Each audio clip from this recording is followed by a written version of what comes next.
Okay, now we go on to our study. Continue with part 2 of the Uposatha Sutta. Now, once again, just for those who are here for the first time, so let's look at the title. Look at the title once again. Right. So this is the original title is simply Uposatha Sutta. Because there's many Uposatha Sutta, so we have this prefix Tadahu.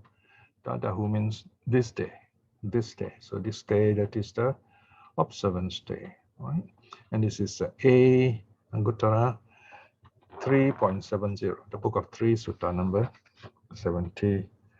And this is found in the Sutta Discovery SD 418. Now remember, the SD number is very useful so that we can locate the sutta quickly in our thousands of suttas that are already translated over 20 years. Now in part 2 in this sutta, the Buddha, after talking about the various kinds of observances, the Buddha talks about the 8 precepts. So we all have heard of the 8 precepts. We have tried to keep the 8 precepts. Why are the 8 precepts important? Why are they significant? What is their purpose? So this is what we'll do today. We'll look at the 8 precepts in some detail as time permits. Let us go back to the basics. Why precepts in the first place? Now, today you see there are lots of meditation, psychologistic meditations, global. At the same time, also there are lots of issues, lots of problems. People are talking about difficulties people face during meditation.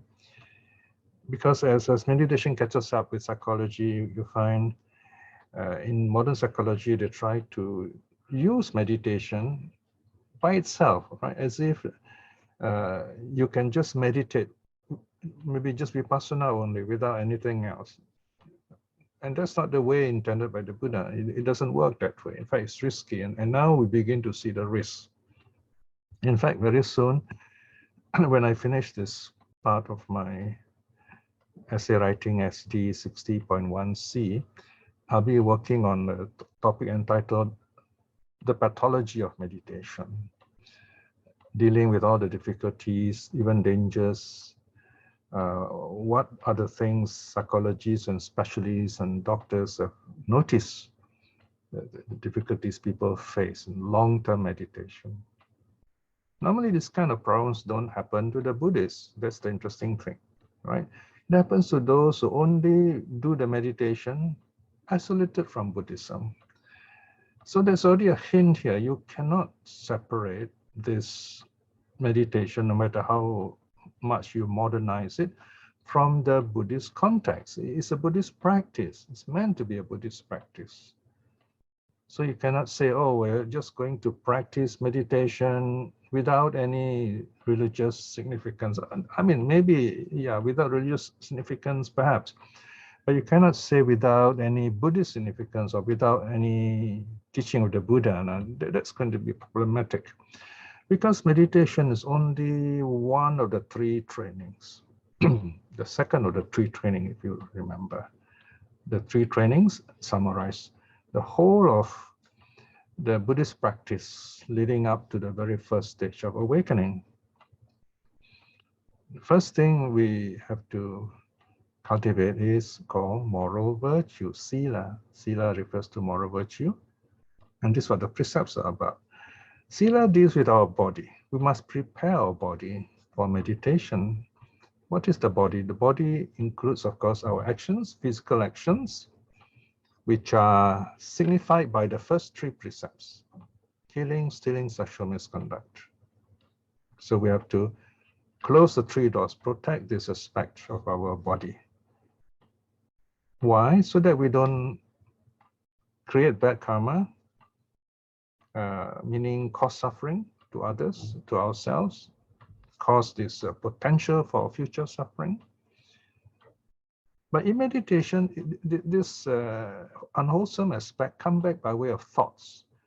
Because when you meditate, you feel very peaceful, and in that peace, you begin to see yourself like reviewing some of those security tips, you know. You say, oh, I've done this, I've done that, and then you start feeling bad about it.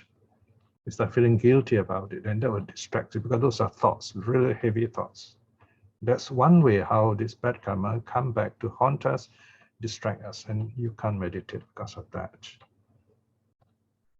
And if you force yourself, you go on doing it, then there'll be consequences. There'll be very terrible consequences. So that's why we got to purify the body, so to speak. Don't kill, don't steal, don't commit sexual misconduct. So that's the preparing the body. Then there is preparing speech, because the body, sila, also comprises speech. Right? We have right speech. Make sure that whatever we speak is truthful, peaceful, friendly, and pleasant. The speech aspect also can hurt people, and it echoes back in our mind. So it comes back during our meditation. Because remember, sati, mindfulness, also means memory. So you remember all these things that you do. So, oh, I've done all this, right? That's how wisdom comes, you see. So to the wise person, he looks back and says, oh, I've done all these silly things, right? So if you're wise, you know, you say, yeah, this was done when I was young and I was very foolish. And now I look back, I understand that I shouldn't have done it. The good thing is there's no self here, so I don't have to own this. I know it is silly, I wouldn't do it again, but I'm now at peace with myself. So you understand now, with that wisdom, you are free from the past in that way. Of course, this is a later part of the training. So you got to make sure your moral virtue is strong, is complete, is happy. That's why we keep smiling in meditation. Because when you have a lot of metta, loving kindness, it's easier to keep the precepts. It's easier to be moral. It's easier to be good because you're happy. You want others to be happy too. So when you want others to be happy, you won't hurt them in any way. So in other words, this moral virtue is the basis for mental training. It's the basis for meditation. When your body is settled, your speech is calm, you're ready to meditate. You're ready to deal with the mind directly. And the breath is the doorway in between the body and the mind, if you like. So the second training is this samadhi. Samadhi here means it's a broad term, concentration. You focus your mind to get different levels of concentration.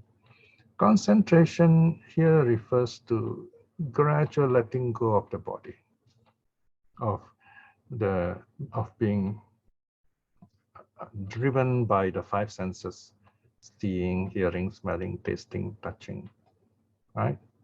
Thinking is tricky, so we leave that last. We have to deal with it last.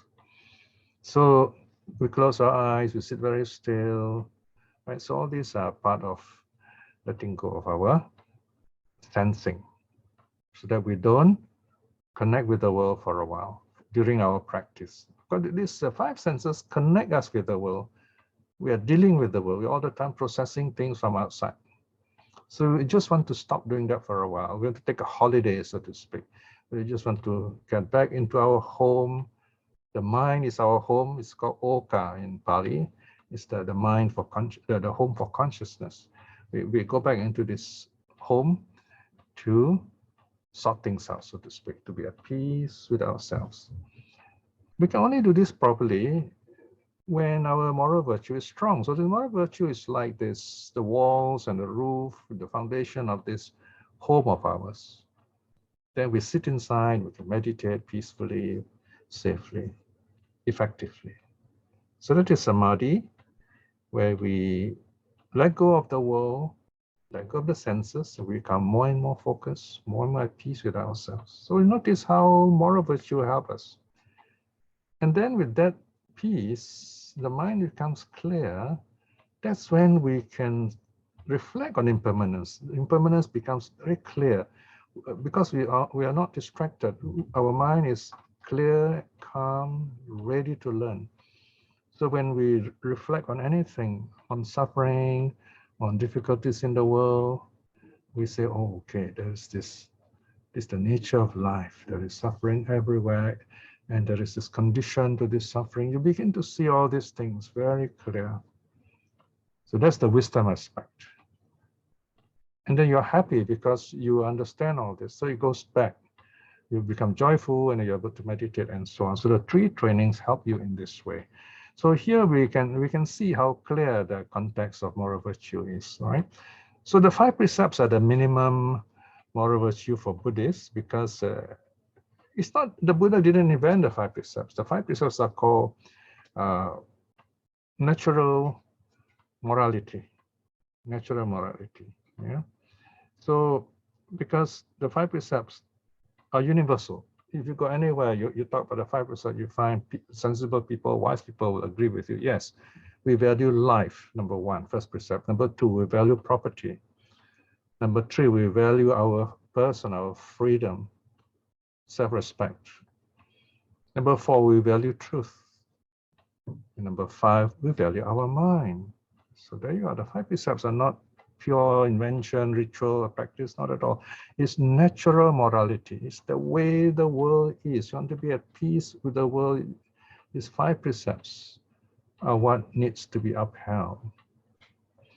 The 8 precepts extend these 5 precepts, especially for a meditation situation, right? So you notice in the case of the 8 precepts, the 3rd precept is upgraded to celibacy, right? So we'll find out why in a moment, okay?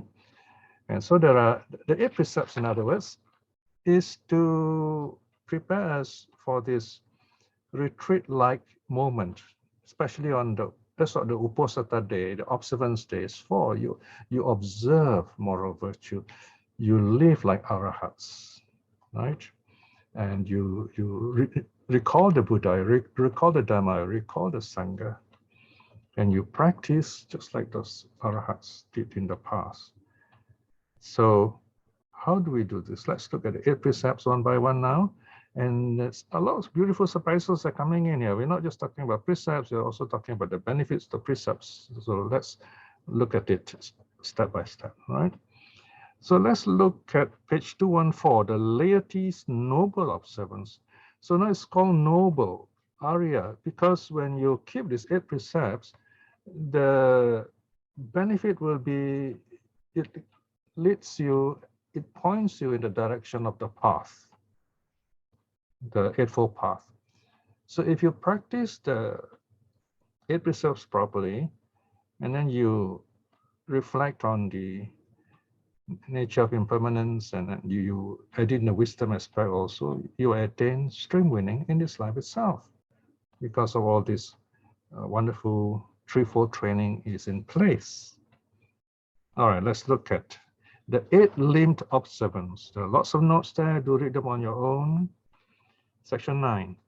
The Buddha is speaking here. Then the noble disciple Visākhā reflects thus. So you reflect in this way on the Uposatha day. As long as they live, the arhats dwell, having given up taking life, abstaining from taking life, laying aside the rod, laying aside the sword, conscientious, knowing, in other words, knowing moral shame, showing kindness, to dwell compassionate towards all living beings. Notice in the last sentence, they dwell compassionate, right? They dwell compassionate to others. And also there is a 3rd line there which says, laying aside the rod, laying aside the sword. In other words, non-violent, okay? Mangsa should be, if they follow the Buddha's teaching, it should be non-violent. So it's not just not killing, it's also to be non-violent, to be respectful of others. That's where, like vegetarian food, vegan food, if you're up to it, you practice it, okay? So because we respect life, we love life, we want beings, all beings to be happy and safe. All right, so the first precept is about life, not taking life, because if we ask, why do we keep the precepts? We ask another question, what's the most important thing in life that precepts help to preserve, protect, or why is it we need to keep precepts? Because life is precious. Without life, there's nothing else. So that is why we must preserve life, because life has this capacity for living, and to live is to know, to learn, right? And to learn is to grow, and so on. So this is the most basic aspect of life, right? We say of life. So we begin with life. So life's the most important thing here. We have to respect it. Not God, not wealth, not even happiness. It starts with life. Okay? The life is the how we come to this world, right? So we start there, basically. We respect life. It is so obvious, so clear. I'm sure many of you have heard this so many times before. You say, oh yeah, it makes good sense, right?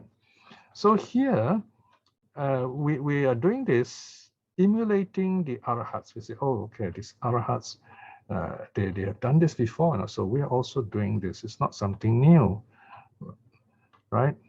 Then the next verse, we reflect it upon ourselves. Today, right, on this day, I too, for this night and this day, having given up killing, taking life, right? Abstaining from taking life, laying aside the rod and the sword, conscientious, showing kindness, dwell compassionate towards all living beings. I will emulate the arhats in this manner, and the observance will be kept by me. Right?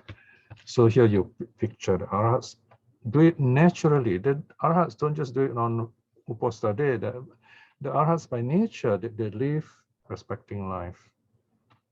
Right? So this is the reflection on, before you take the precept, you reflect in this way on for each of the precepts. You reflect, or just even one precept also helps.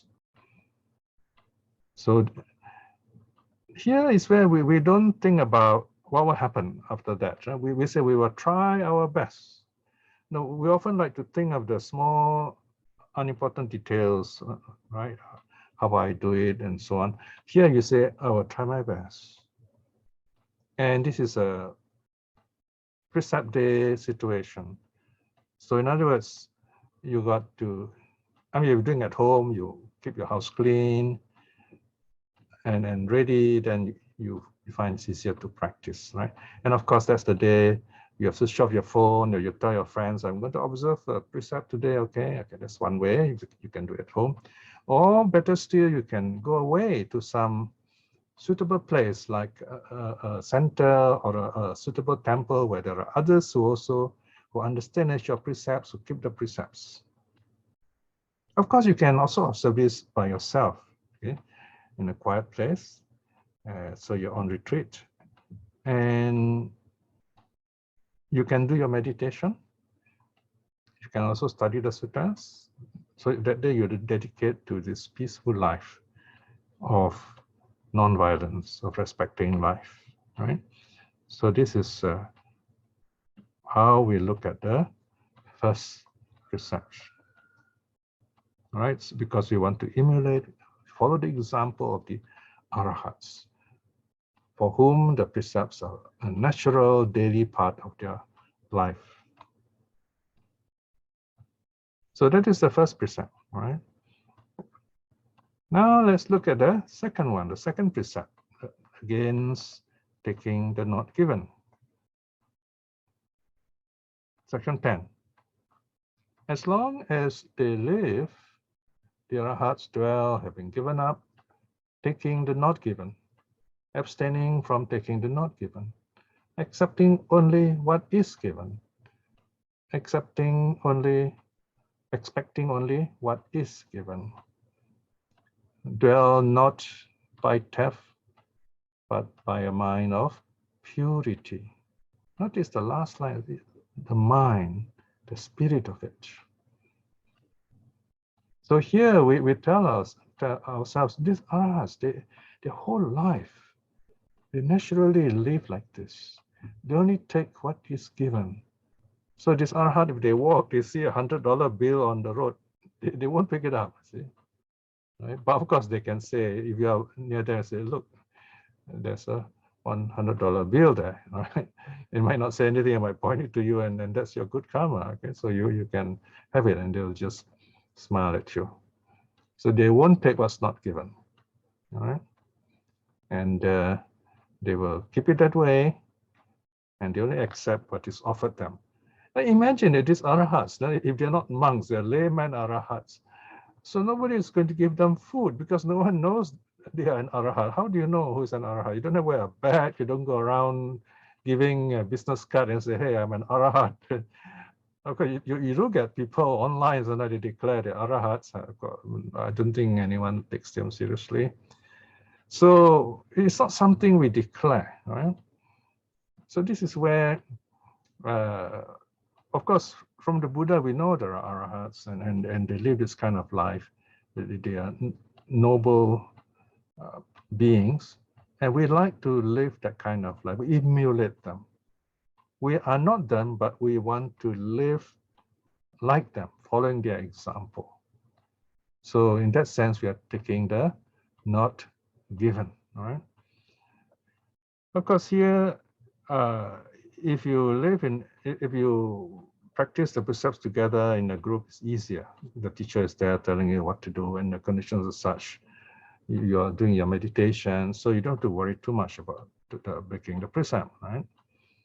So, and moreover, as a layman, you're not under those detailed precepts of the Sangha, of the monastic Sangha. So it's quite easy to keep this precept because you are in this rather peaceful environment of keeping precepts, either in a retreat center or at home, right? So, but remember here, you may be thinking now, say, oh dear, what if I recall I've done something in the past? But that's in the past, it's gone. So if you feel that kind of sensation or guilt, you recall something, a precept you've broken long ago, tell yourself, understand the context, you did it out of ignorance, of the foolishness, and then the very valuable lesson, the conditions that made you do it, right? Greed, lust, whatever.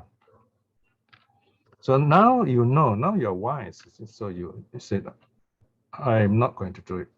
Now I'm not going to do it anymore. I'll try my best. And you also try to cultivate joy in your practice. That's why I keep reminding you, this 2 hours you are with us, or even part of this 2 hours you are with us. Even if you come late, you still made an effort to come. Maybe you rush from the job, you have other things to do, but still you say, no, I want to come and listen a bit to this sutta study. I want to be present there with this wonderful gathering.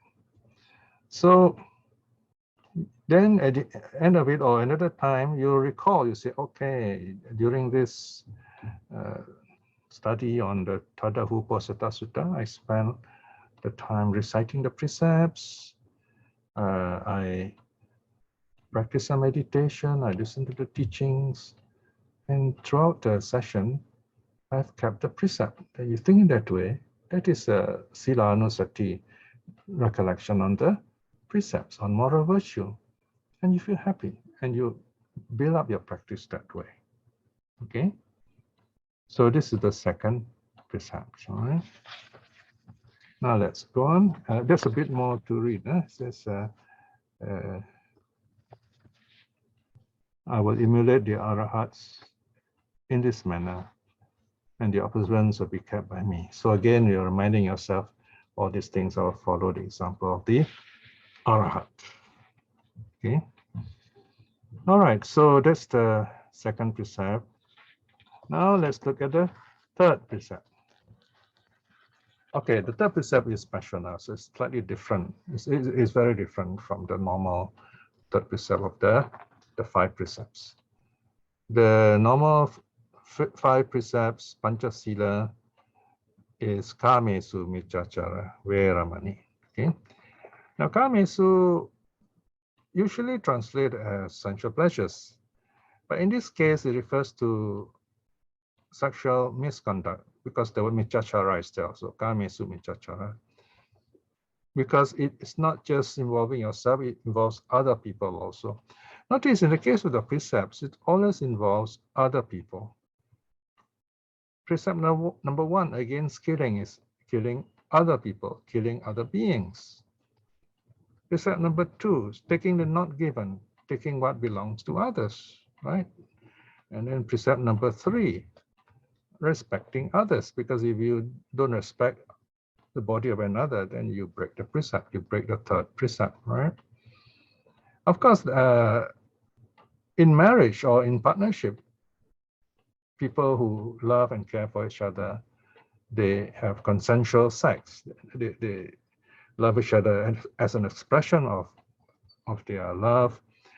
And the reason why, because the reason that sexuality is such an important topic in religion, and there's so many rules, even without religion, there are laws about it.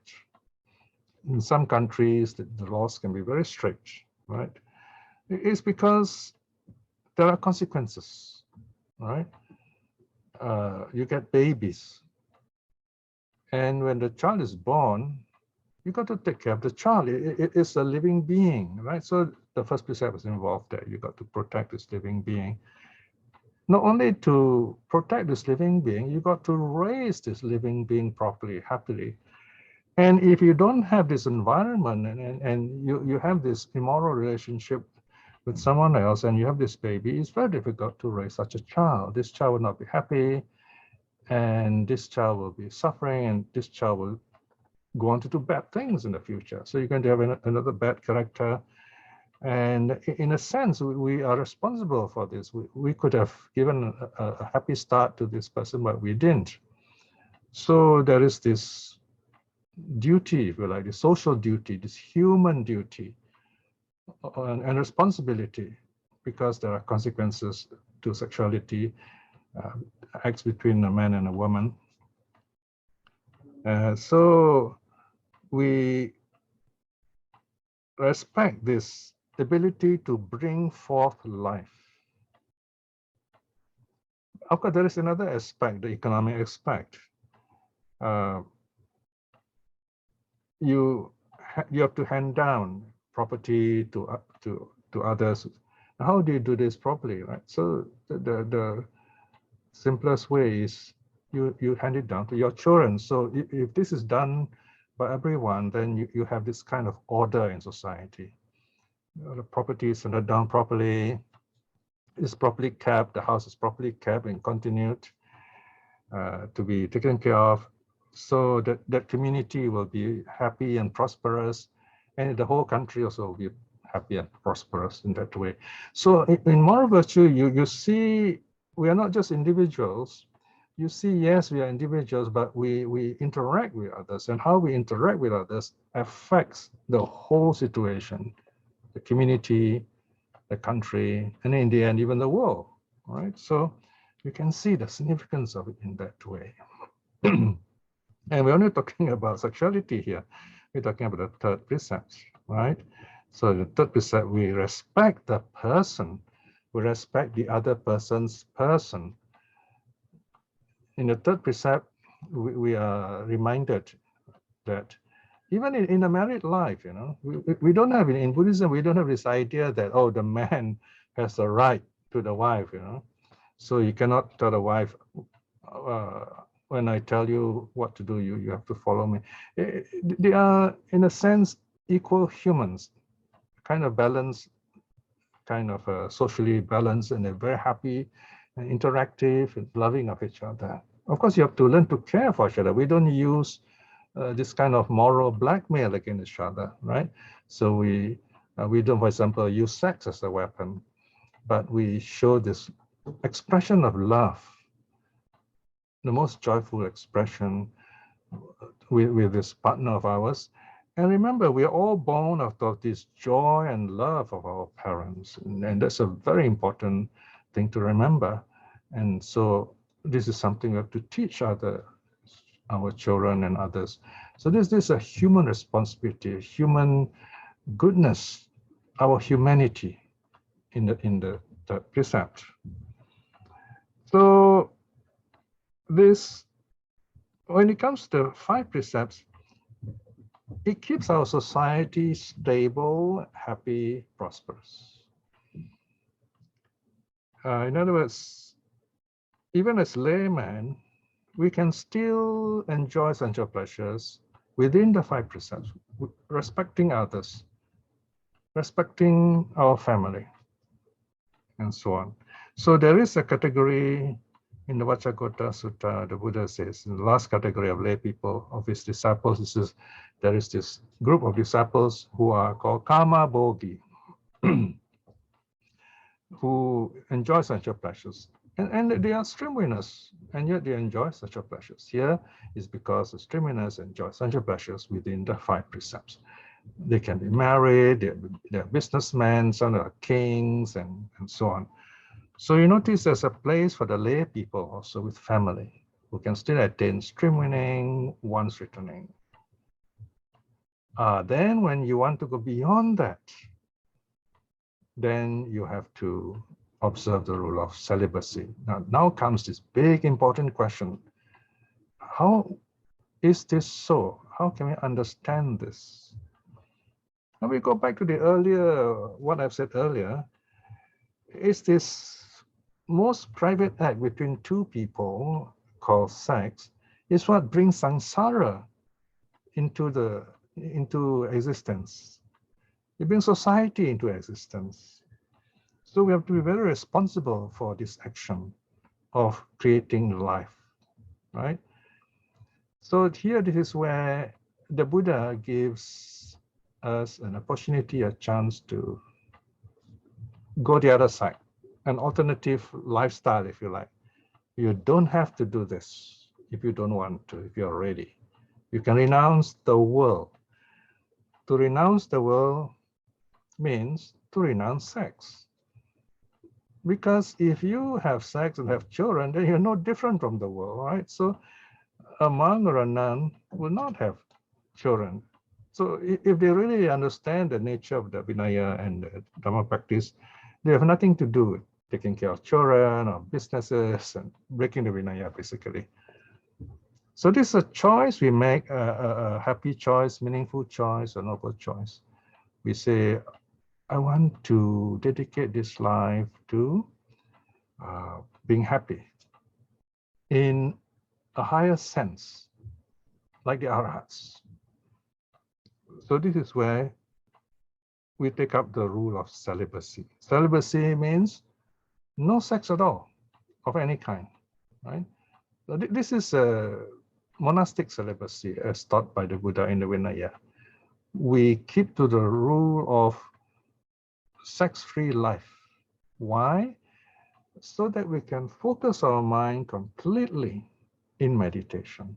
So if you really want to meditate in such a way that you can attain jhanas and stay there, and then go on to attain non-returning, and then arahathood, then you need this deep meditation, and you need to have a mind free from sensual pleasures, because the arahat, the non-returner rather, is totally free from sensual pleasures, and the opposite, that is hate and revulsion and so on, repulsion. Yeah?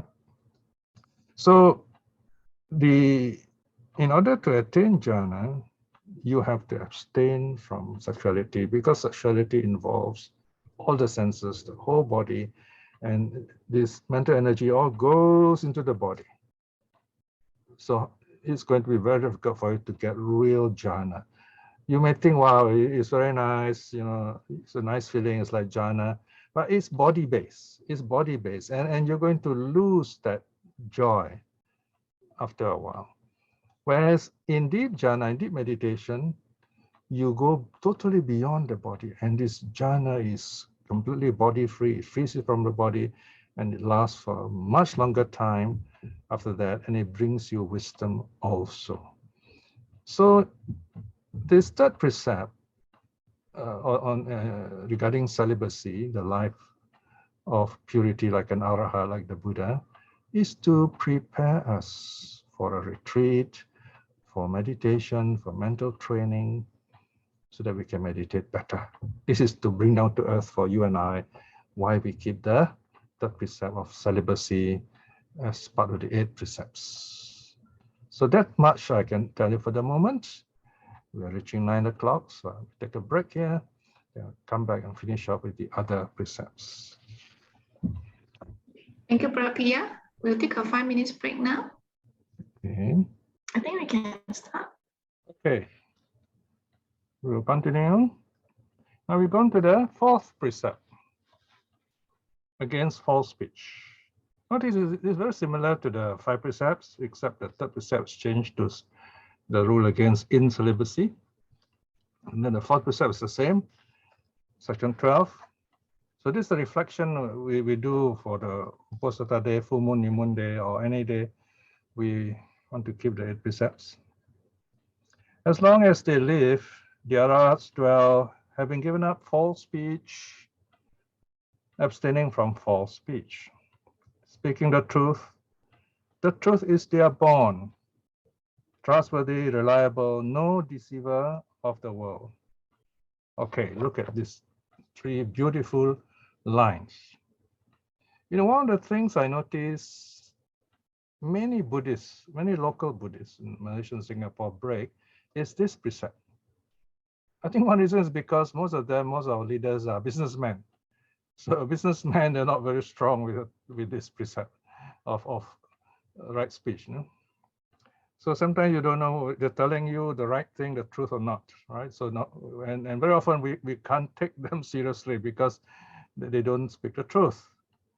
Right? So this is one precept we really have to be wise about. It doesn't mean you go around simply telling people the plain truth, even if it hurts. No, that's not the meaning here either. It is right speech, telling the truth at the right time in a way which is helpful to them as far as possible. But there are occasions when you have to tell the truth. Let's say you're writing something, you're a writer.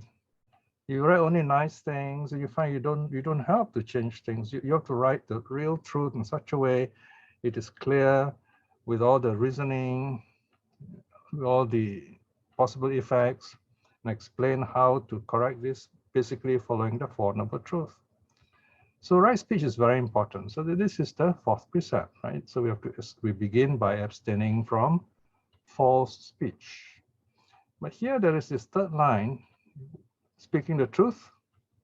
The truth is their bond. In other words, in the case of the arhat, they are as good as their word. What they tell you is the truth. Imagine if we wonder if the Buddha is a Singapore businessman or Malaysian businessman or Malaysian politician, and we can't really rely on them for the truth. It's not going to, there'll be no Buddhism, there'll be no Dharma, right? So what the Buddha says is true or useful in some way.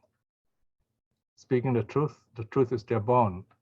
Trustworthy, they are trustworthy. You can trust them, they are reliable. You can follow their teachings, and you follow properly, you'll be safe. And they do not deceive the world. You find today, sadly, many people who wear the robes, they deceive the world. First thing, they don't keep the precepts, they don't keep the Vinaya. So by wearing the robe, they're deceiving the world. I saw the sutta say they're like thieves, right? Because they pretend to be what they are not, and they're stealing from the world. Of course, some of these modern monks and nuns, they feel so guilty, they decide to make money for themselves so that they don't depend on dana. They don't depend from others. But even then, you're still deceiving the world because you are wearing the robe, because you say you're a monk, you're a nun, right? So this is called deceiving the world. So this is where this precept is really quite broad ranging. It's not just about speech, it's about right speech, useful speech, friendly speech, unifying speech, pleasant speech, right? So something, language that can bring the best out of people. So we reflect that the arhats practice this kind of right speech.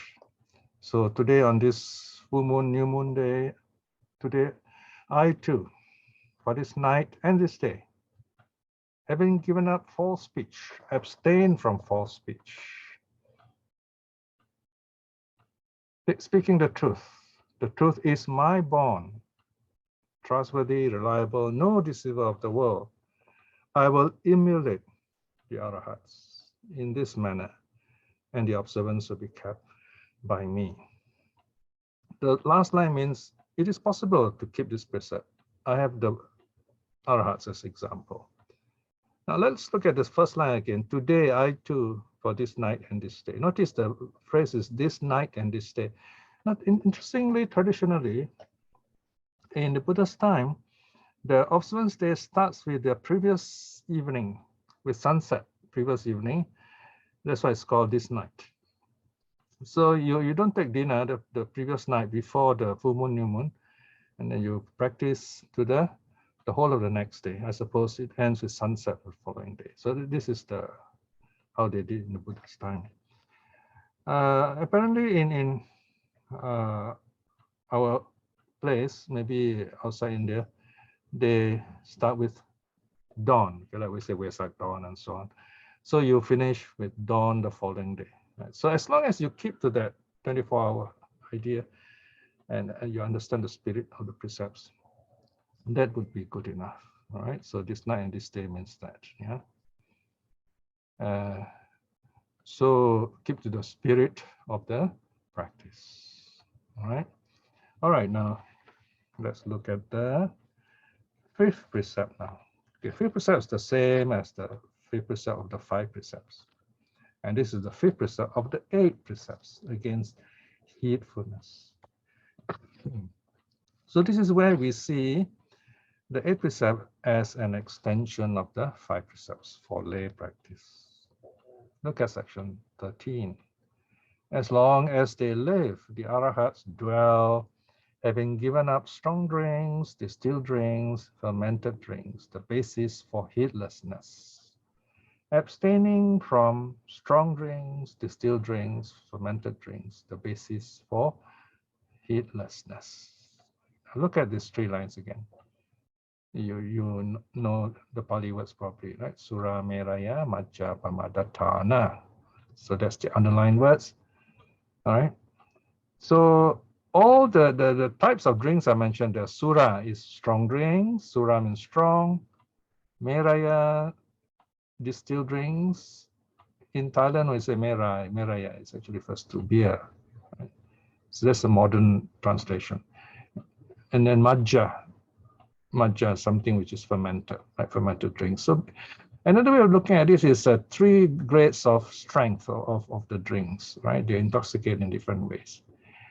And they bring you heedlessness, the basis for heedlessness. This last one is the key word. They bring heedlessness, the basis for heedlessness. So there are 2 interpretations here. I say 2 because as Buddhism spreads westwards, we have a bit of a problem because in the West, there's many of them are a drinking society, like the Scots, the Italians, the French, and they like to drink, right? So if you tell them don't drink, it can be quite difficult for them. But they also know the problems with drinking, right? So the precept against drinking is still helpful, right? So the meaning here is that for those culture that do drink, drinking is a culture, so okay, then you have to be very careful to make sure you drink without reaching the point of getting drunk. All right, so that much you can ban the precept, right? So, and of course, during retreats, a special Buddhist occasion, Dharma occasion, we don't drink at all, right? So these are adjustments we can culturally make, in other words. Don't get drunk. Okay, so we must not throw away the precepts just because we can't keep it, right? So we can adjust it accordingly, in other words.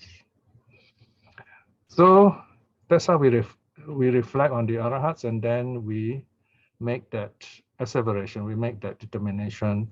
Next verse. Today I too, for this night, this day, having given up strong drinks, distilled drinks, and so on, I will emulate the arhats in this manner, and the observance will be kept by me. So this is the fifth precept. All right. All right, so you're all familiar with this, so I'll leave this to question time. Now let's look at the unfamiliar precepts now. Number 6, against meals at the wrong times. As long as they live, the arhats dwell eating only 1 meal a day, abstaining from eating at night and from untimely meals. Okay, so this one's quite short. Okay, so this is where we will. It is said that we will keep to this precept too. Now notice the arhats, the Buddha takes only 1 meal a day. All right. Here, of course, there is this allowance given to lay people. We can take any time at as long as it is not the wrong time. That means the right time is from sunrise to midday. It doesn't mean you should spend all the time eating. Normally, we take breakfast and then lunch. That is the allowance for lay people. You can do that. The idea is moderation. So you find when you eat less, then you need to eat less. And it is an interesting thing. Eh? You find you get, your stomach somehow adjusts to the amount of food you take, and then you find you need to take less food, and you keep a healthy weight, you eat less, you feel less hungry, and you're more healthy because you don't need all that fat and energy so much, right? So during outside the right time, you can take drinks, for example, right? Of course, here again, we should not abuse it. Only drink when you're hungry, and just take enough, okay? Of course, you have this habit of, when we hear that, oh, monks not supposed to take solid food, but can take cheese, can take chocolate. So we buy tons of chocolate for them, and they can't help it. You have given them, so it's there, and they're going to eat it. And you find they grow big and fat and obese as they age. And that's not very helpful. It's not very healthy, not very pleasant to look at either, right? So we're talking about moderation in eating. It's very important to remember this 6th precept. It's also about moderation in eating, so that we keep awake, mindful, healthy. Why? Because so that we can meditate better, right? So all these precepts are about a better meditation, to attain deeper, better concentration, to help us attain wisdom. All right, let's look at the next precept now. That is precept number 7, against entertainment and beautification. 15, as long as they live, the arhats dwell abstaining from dancing, singing, music, watching unseemly shows, and from wearing and adorning themselves with garlands, scents, and cosmetics. There are actually 2 precepts combined here, right? For the novice, the 2 lines are separate. They become 2 precepts, abstaining from dancing, etc. And then the second line, abstaining from wearing, adorning themselves, and so on. So the precepts, 10 precepts here, these become 2, right? But here they are combined. So the arhats don't sing or dance, don't listen to music, they don't watch shows. I can imagine arhat watching TV, right? And they don't wear anything to beautify themselves. They don't need to. They're already very wonderful, beautiful people. So here, the idea is, again, to focus our minds. We don't get caught up watching shows, and then we start thinking about it, and then we get upset or overly happy in the wrong way. So we don't have to watch all those shows, okay? And we don't have to beautify ourselves because we're living a simple life. We're not going to admire people. We're going to look within ourselves. So we live simply again because we are going to meditate. Sometimes we spend hours just making up, right? So here's where we live a very simple life when we come to do this Uposatha day, this meditation retreat. And you feel so free, so liberated because of this. So people won't judge you by that thin layer, how you cover yourself up, and they accept you just as you are. And you look radiant in your meditation. So this is the 7th precept, right? Now the 8th precept. At section 16, as long as they live, the arhats dwell, having given up high and luxurious beds, abstain from high luxurious beds, taking a low bed that is a small bed or a straw mat, right? And I too will do the same thing, okay? So the arhats are used to resting on the simple bed, maybe a low bed or even on the ground. The Buddha himself would do that. And then in the morning when he's going to leave, he will wrap it all up nicely and then put it in the corner, or if he needs to take it along with him, he'll do that. So the monks are very neat and clean in that sense. Here, sleeping in a very simple way so that we don't oversleep. We are used to sleeping in a simple place, in a simple way, and then we are ready to get up anytime and sit and meditate. So here again, the simplicity so that we are ready, right? We are meditation ready anytime. So we sleep on a simple bed for that reason, so that we're not drowsy and lazy. Then, so there you are. You have the 8 precepts, right? So that's the 8th precept is not using a high and luxurious bed. Now we come to this surprising part I was telling about, okay, the benefit of the observance. 17. How is it of great benefit, of great fruit, great benefit, great radiance, great pervasiveness? In other words, you have this great radiance when you practice the precepts. Suppose, Visākhā, one were to wield lordship and sovereignty, in other words, power, no? Over these 16 countries. Just 16 countries, these are all the countries in the Buddha's time all around. In other words, the Buddha said, if you have power over the whole of India, civilized India at this time, abounding with your 7 treasures, that is to say, Anga, Magadha, Kasi, Kosala, Vajji, Malla, Chedi, Vangsa, Kuru, Panchala, Macha, Surasena, Asaka, Avanti, Gandhara, and Cambodia. Yet, this is not worth a 16th part, a tiny fraction of a single observance complete in its 8 limbs, 8 precepts. All right, so the Buddha says here, if you keep the 8 precepts, the blessing is far greater than if you are the king of all this whole India. And the names of the countries, the 16 major countries are listed here. So this is also valuable for us because we know, say, okay, these are the countries in the Buddha's time, right? So the social historian will be very excited. They say, wow, look at that. The suttas mention this. So we know, right? We have the countries there. Anga Magadha is one kingdom, right? Kasi Kosala is another like empire, the early empires. And then Vajji is a kind of republic. The Mallas are tribe, and the others are all tribes. Right? And some of them, the Kurus live very far to the west. And then you have this Gandhara. You know, Gandhara is in Afghanistan today. And Cambodia is even further up in the northwest. And Cambodia, as you know, is the name used by Cambodia, right? So you have some of these names being used by Southeast Asia. All right, so the Buddha says, what is the reason for this? Because poor is human sovereignty when compared to heavenly bliss.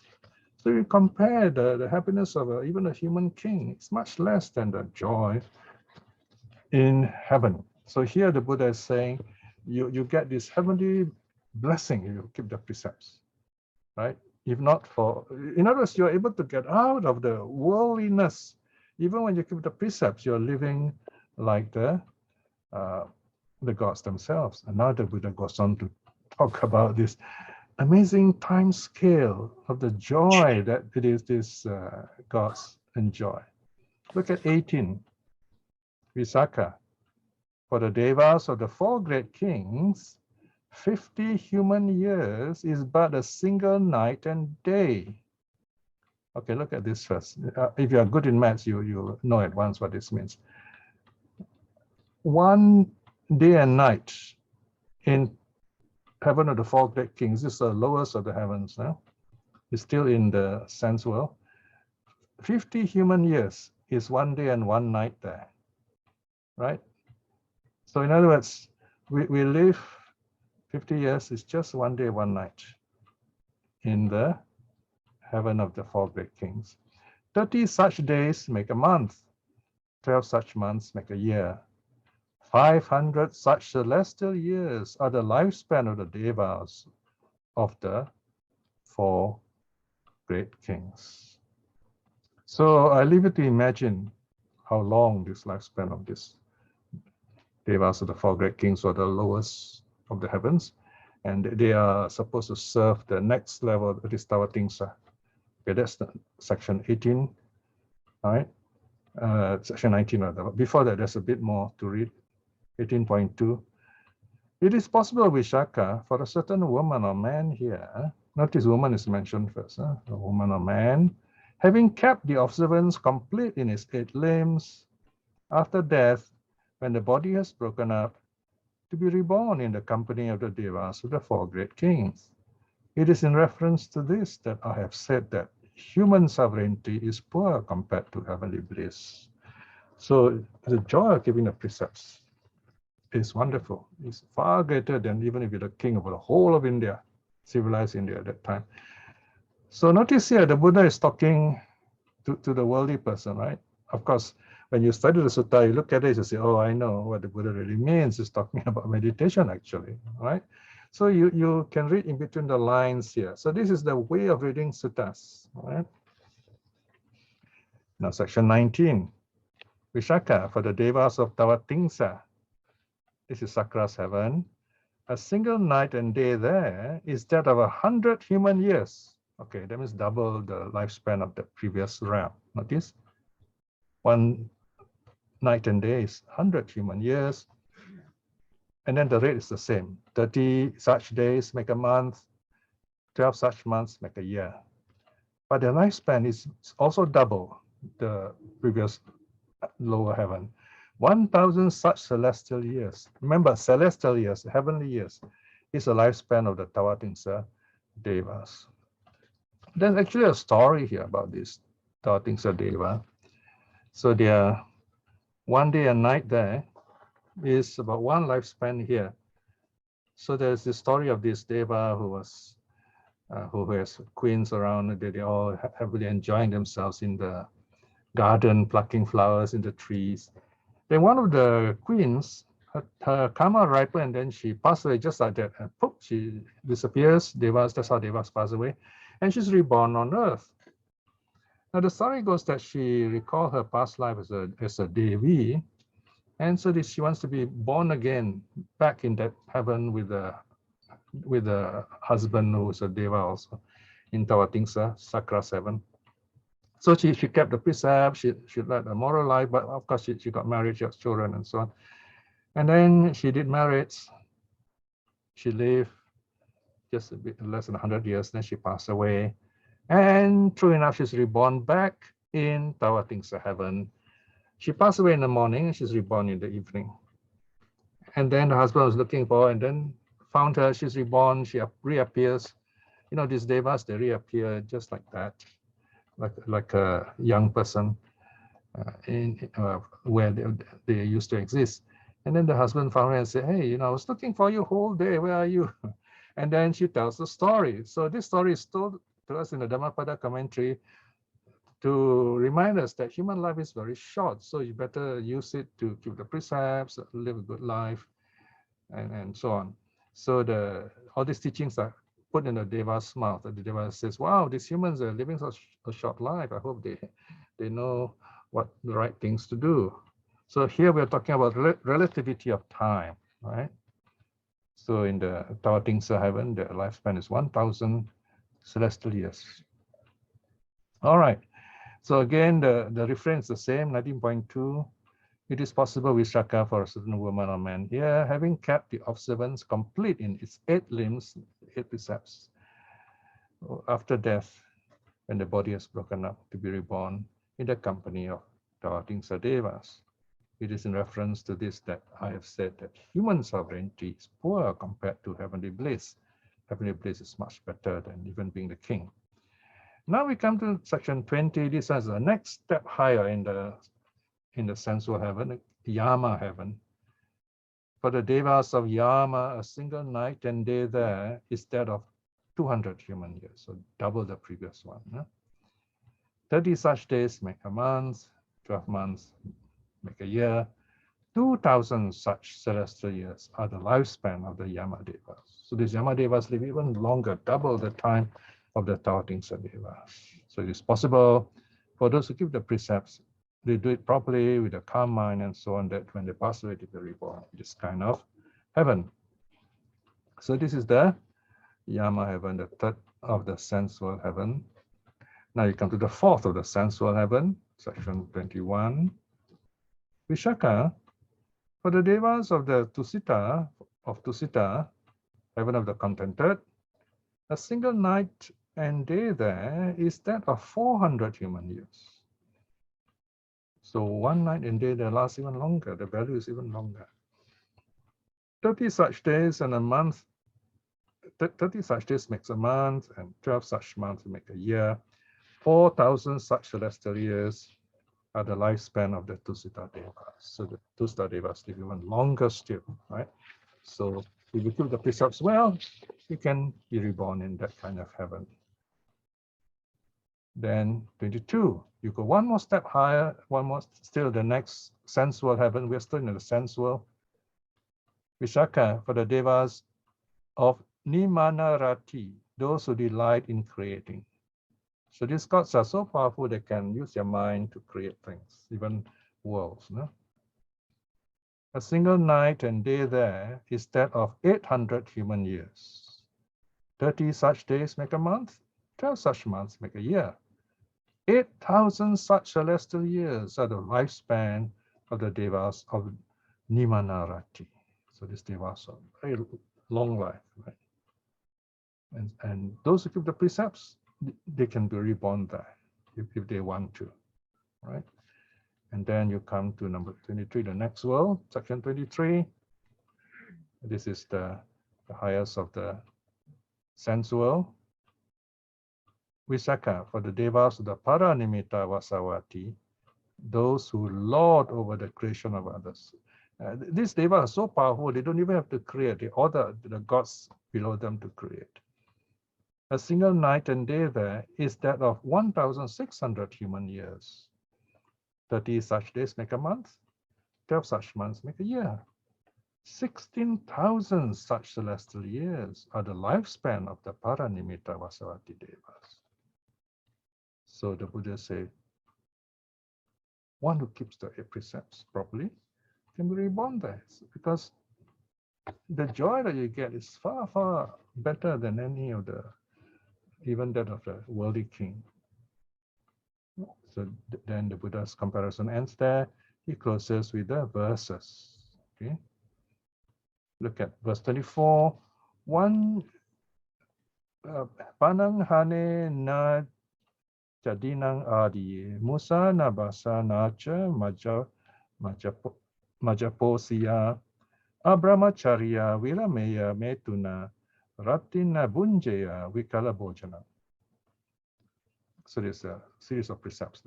One should not kill a living being, one should not take the not given, one should not utter false speech, nor take intoxicants. One should abstain from incelibacy, from coupling. One should not eat during the night, nor at the wrong time. So there's a summary of the precepts, right?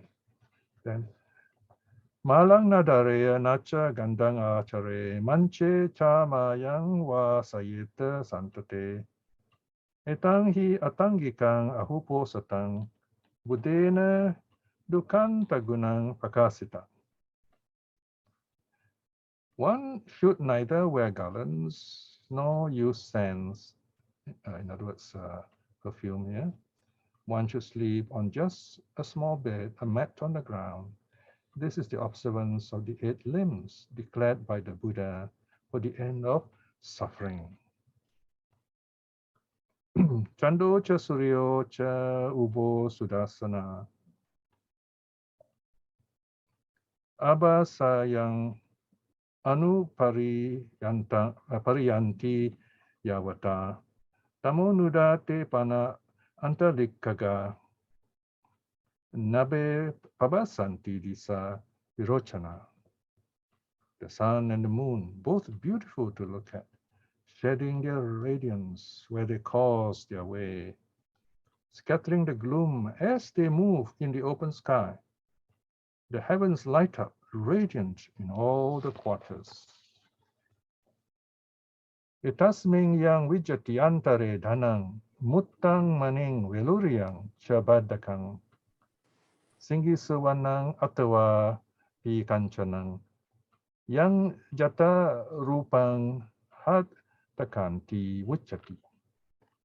Within this space, there is wealth to be found, pearls, gems, beryls, and lucky stones, gold nuggets and glittering gold, beautiful metal called hataka gold. Sister Wendy, the next page, please. Atangupe tasa uposatha kalampite nadu bawanti solasing chanda paba taragana jasabe. Verse 28. Yet of the keeping of the 8-limb observance, even all the moonlight and galaxy of stars are but a fraction, not worth a 16 parts, tiny bit. And the last verse, 29. Tasmahi naricha narocha silava atangupetang upawasu pasatang punyani katwang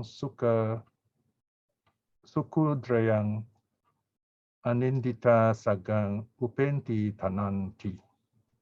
Therefore, a woman or a man of moral virtue who keeps the 8-limb observance makes merit that bring them happiness without blame. They find a place in heaven. Sadhu, the sutta ends here. Okay, so now let's go to question time. Thank you, Brother Piya. We pass the session to Sister Axine. Thank you, Sister Wendy. Sadhu Brother Piya for the Okay. The first question from Brother Ryan Gaw. All right. Sadhu Bante. Regarding the second precept to emulate the arhat in daily living, how to reconcile being given food and buying own food? Would Bante say buying one's own food is acceptable as being taking what's given? Oh, okay. Remember, we're talking about this very special condition. Let's say you say, okay, tomorrow is the full moon day. So you start the observance tonight. I mean, this is one way. If you choose to, you can follow traditional way. So the full moon, new moon day is tomorrow, observance day is tomorrow. So you start sunset today. That means you prepare whatever you need to buy or prepare or to cook, you do it today, all right? Or you can arrange with someone, because nowadays in Singapore, you get people to deliver, and of course, they'll just put it outside the house. So it shouldn't be a problem, right? So you prepared beforehand, in other words. On the other hand, if you want to observe the local style, so you start with dawn tomorrow, and you end with dawn the next day. So that's another way, right? So prepare beforehand, so you don't have to go shopping, buying things. On the other hand, I mean, a very special case. Let's say you find that you need to buy something, very special case. But of course, you can, as a layman, you can mindfully go down, go to the store, get something, and then get back to your retreat. Of course, there's a chance of breaking retreat there. So that's why we rather prepare everything beforehand. Here, in the case of the 8 precepts, there is no mention of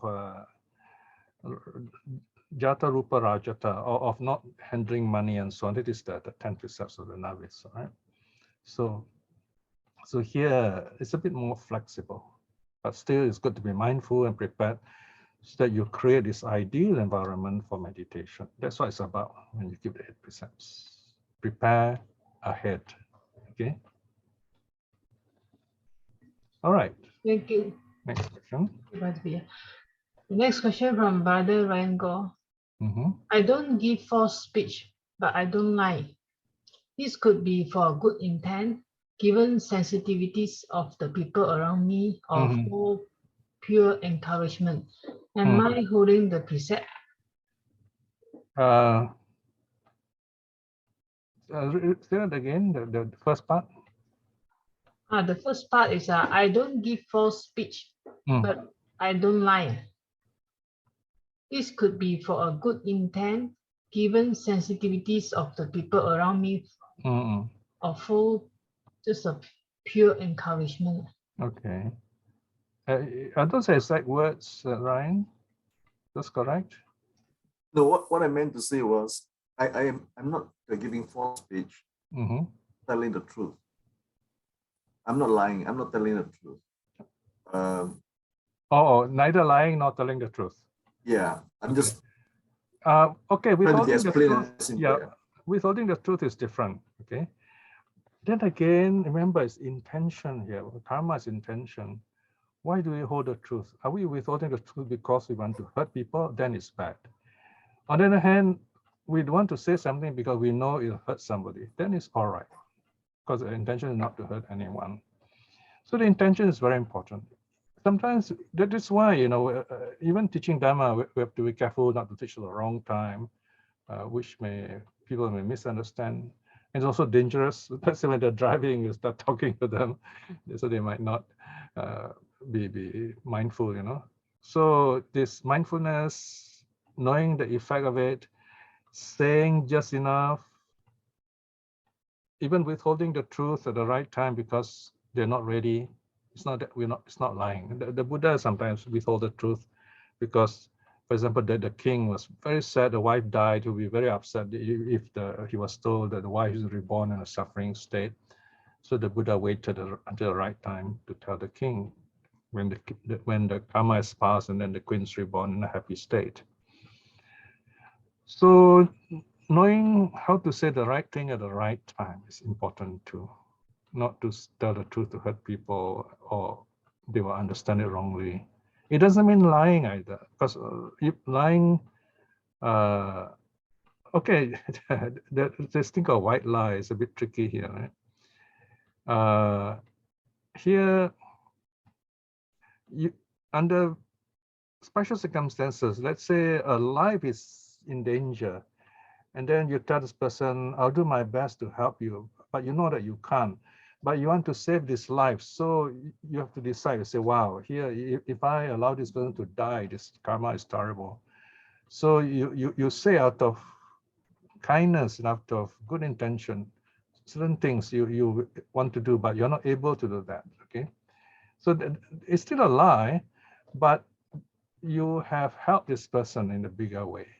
These are very special cases, so don't worry too much about this because this is not going to happen in daily situation.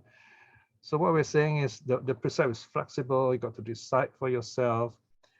Karma is not such that, although everything has a chance of fruiting, you can practice in such a way that these fruits will not affect you in the future because of your practice. They're like, it's called a theory of seeds.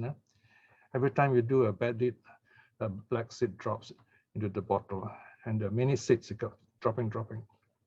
You do a good deed, a white seed. So you got these white seeds, black seeds, and they're all mixed up.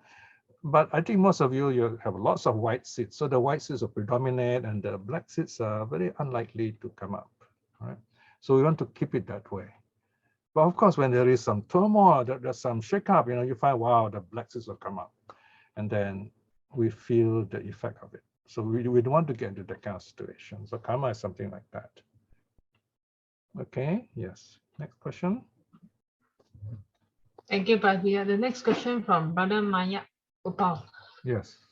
Is it breaking the third precept if one of the partners is married to someone else, but the marriage is more of a social show, kind of a broken marriage, where the married couple practically leads separate lives? Yeah, this is quite tricky. Of course, ideally, we should get everything done, or the paper signed and so on. If the husband is dead, of course, it's not so much of a problem.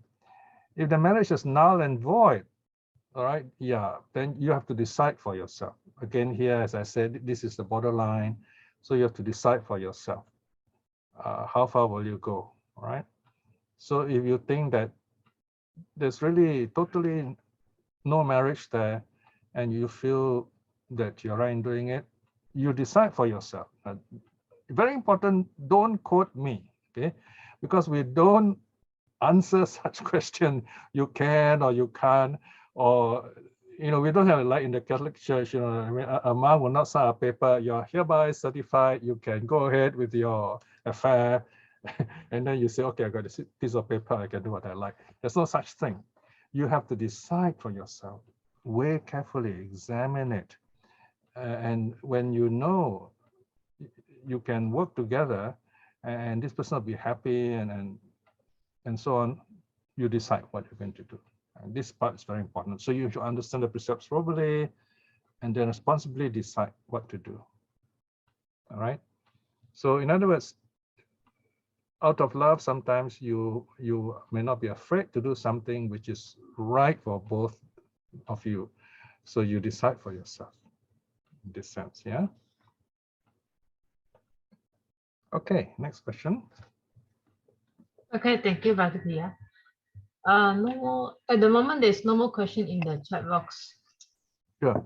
Yeah, any brother or sisters Yeah. would like to ask question, you can ask verbally. Yeah, we have about 10 minutes. Yeah. Anytime some thoughts may come, you can ask. No?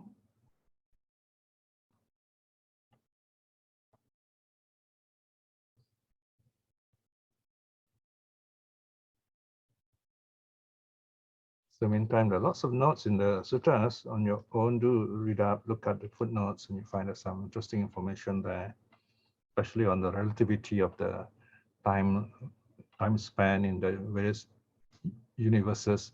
Imagine all these gods, they're living in different universes. They're like aliens, who have their timing is different from our world and so on. So the idea is amazing, right?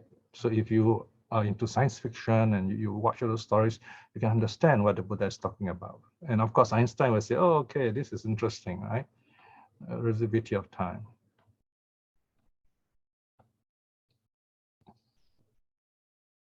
So anytime you're ready with a question, just ask. Okay, you can put up your hand or ask Exim. Anyone like to ask the next question?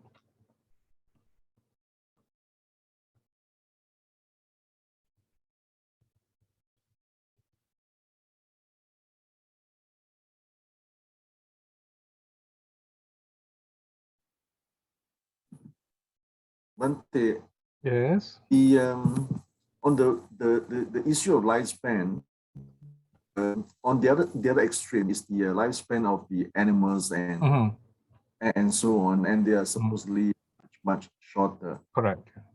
So it's like a sliding scale on the merit. The higher, yes. the longer is the lifespan. Yeah. But there are, what's interesting is human beings' life is uncertain. It varies. It can extend to a very long time. It can shorten to just 10 years. According to one sutta, there comes a time when the human lifespan is only 10 years. And when the human lifespan is 10 years, and it's very short, a maiden of 5 years is already mature for marriage. So once you read a kind of statement, the Buddha is talking about this hypermetabolism. In other words, the body matures at such a high rate, so the person actually dies faster. So 10 years, it's a short time. Right? So animals are like that also. They mature faster and they die faster. But there are some lower beings like pretas also. Their lifespan are kind of uncertain. Some are longer, some are shorter. Okay, but generally the lower lower planes, their lifespan are shorter than the devas, of course. This is where you want to know the lifespan and the nature of existence. You look up the notes on the stations of consciousness, the 7 stations of consciousness. Vijnana Titi, yeah, it's found in the SD notes. Just a message if you need those notes. Stations of consciousness. Just to expand a little bit more on the Buddha going to the Trimad Sun heaven to expound Dhamma, Maya, the mother. And so this is the part that I was always very intrigued. You know, was he giving the teaching in the Sun heaven? And if he was there for the duration of the thought, the teaching, then many years in our human world. Yeah, that's true. So that is a legend. So we don't really know. The suttas don't mention it. In fact, the Abhidhamma is something post-Buddha, you know. Yeah, it means he'd be away for quite an extended period in Earth time. You know, he was in, I think, was it Tusita, isn't it, right? So you can look at the time scale and you more or less, it's not that long, but it's long enough. Okay. All right. Yeah, that's interesting thought. Huh? Okay. Any other question? Yes, Brother Piya, the next question from Sister Ratna. Okay. Yeah, why the Buddha didn't mention something more to be done, but stops at being reborn in heaven to Visākhā, since the heaven is also impermanent? Yeah. Oh, there are other suttas, you know, because otherwise the sutta will be very long. And suttas always have a kind of a person-based or situation-based. So here, the Buddha is just telling Visākhā up to this point to make her happy, you know. And Visākhā comes very often for teachings. So on other occasion, the Buddha will teach her other things about meditation and so on. In that sense, no sutta is complete. So you study other suttas to kind of connect them together. All right. Okay. Thank you, Brother. The next question from Father Maya Upal. Okay.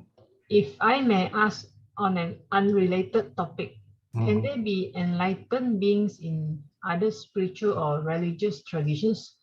This idea sometimes hovers in my consciousness. I would say it is possible, but I don't know. The logic is quite simple, really. We have people in other religions who study Buddhism with such dedication. So we don't really know what they do in their private life. Sometimes they could understand all these things so clearly, and then they practice on their own. Then we don't know, is it? That they have attained stream winning or what. So we can only give them benefit of the doubt in that sense. So my simple answer would be yes, it's possible, but we wouldn't know because they're not going to tell us anyway. Okay, but it's possible. For Buddhism, it's possible. Some religion will tell you, no, it's not possible. No, you must have all these tenets of faith, things like that, right? But in Buddhism, it's the teaching. The teaching itself. It's not the sanction, right? Brother Piya, if I may. Yes. Go on. Would that mean that they would need to? Would that mean that they would need to study the Buddhist teachings itself to gain at least say stream winning or higher, or the whatever teachings they are following in their other tradition that can lead them to an awakening experience? Yeah. Again, it's not easy to answer this question because although people may be taught in a certain tradition, but their minds are such, they're able to see deeper into certain things, which is beyond all the things they have been taught. This is very rare, but it can, I only say it can happen. I'm not saying I know any cases, but I say it can happen. So it's possible that they do not have all those self-views and so on, which are taught in that religion. Now, if that's the case, it's possible for them to attain those levels, but it's rare, it's very difficult. My answer is just it's possible. All right. Thank you. Okay. Yes, we got about 3 minutes more. Thank you, Piya. At the moment, there's no more questions. Okay. Sister Ratna would like to inform brother and sister to turn on your videos. Yes. Thank you. Okay. Photography time, right? Right. Good to see all this wonderful human beings. Okay. Smiling time.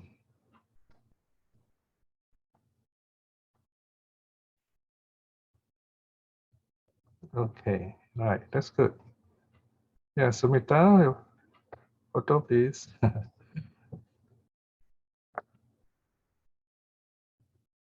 Okay. All right, Rana.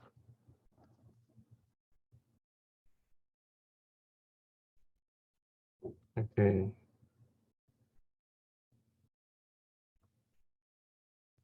Okay, this is the weekend smile. Yeah? I like Friday because it's tomorrow is Saturday. Yeah? You ready? Yes. 1, 2, 3. Smile. One more. Okay. Okay, thank you very much. Okay, Sumita just came in. Oh, I think her connection, Yeah. Yeah. Okay. Connection error. Oh, okay. Never mind. We It's have all right. other photos of you. It's all right. Yeah. Sorry. It's all right. No problem. Is there a last minute question? No, the last minute question, the Bante, Yeah. the senior yoga coming along, when will we have a chance to have a chance to follow? Oh, you mean watch the video, is it? Yeah, yeah. Oh, okay. That you got to ask Ratna because she's the one supposed to. We have not taken a full sequence yet. She's been taken a bit here, a bit there. We're still, she still has to put together a complete picture. I think sooner or later we'll do that because now we are going through this weekly exercise in this beautiful park, Yeah, we are still learning. Yeah, we're still. So if we ourselves. do it for you, it would not be complete. Yeah, it's So matter Well, of I won't be overly ambitious. Steps first. No, it's not difficult to do. I mean, it's for seniors. It's very simple. There are. It starts with 5 basic steps sitting and then 4 steps standing. 9 steps, and you're meant to do them very slowly, and they last within say 50 minutes to an hour. And you do that say every other day, 2 times a week at least should be good for you. All right. I did it because it really cleared away my pains in my bones, the neck and shoulder and so on. So it works for me. Okay, more news about that in time. Yeah. All right. So no more. Brother Piya, can I say something? Sure. Yeah. Okay. Yeah. Yes. Can I add something to that? Someone was asking regarding that withholding truth to kind of save somebody, right? Yeah. Go on. Yeah, just on that point, I just wanted to mention that I have heard some of the talks of Thanissaro Bhikkhu in which he mentioned some pointers basically, that there can be situations in which revealing the truth can be harmful to someone. Yes. So how do you kind of deal with those situations, but without breaking the precept?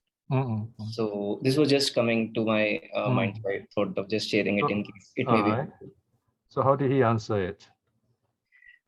Okay, so he basically says that you can use different tricks in that scenario. It's basically, he says it's training your wisdom. It's the training of your wisdom in that scenario. And he gives the example, let's say that there's that let's say there's a Jew hidden in your basement and there's the Hitler's army, let's say, entering your home. So, and they ask you, is somebody there? So you can't just say that, I will speak the truth. You can't just say that yes, somebody is there, because then they would end up killing the person. But then he offers some examples, like either you could say that there is nothing in the house that I would be ashamed of, or there is nothing in the house that I'm afraid of, or you try to create a diversion. Or if it's not that kind of an extreme situation, then you basically just try to change the topic, or be proactive in keeping the conversation on those topics, wherein the other person would not kind of harp on another point on which you don't want to speak about. So you try and find ways to avoid such topics.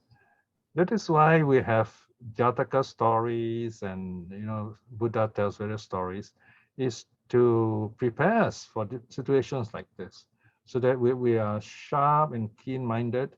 We know what to do without breaking the precepts. All right. Of course, there are occasions when, especially when someone's life is at stake, like you mentioned, robbers come along and they say, well, your parents are going to kill them. I mean, you won't be foolish enough to tell the truth. I mean, you might even lie for that, you see. So because you're cornered, you see. So you're forced to do it. So if that's the case, I'm using a worst case scenario. A monk probably won't tell you that. To you, the value of life of your parents are more important. So this is a worst case scenario situation. Of course, if you have the wisdom, you will know how to answer in such a way that this murderer or whoever this bad guy is will be distracted. Remember, withholding the truth for the right intention is still, it's not breaking the precept, basically. All right, that's very good. So we have a lot of interesting things to talk here if we go on. All right, so now we'll close this session by reflecting once again this wonderful time we've spent together studying the precepts, and also knowing what opportunity we have to observe the 8 precepts and the reasons for this. And this is a time with the joy and peace in our minds that us send out these wonderful thoughts. May we be well and happy. May we be at peace with ourselves so that we can progress closer to the path in this life itself. May our loved ones be well and happy too. Send your thoughts of loving kindness to those people who are important to you now. It's a good time to do so.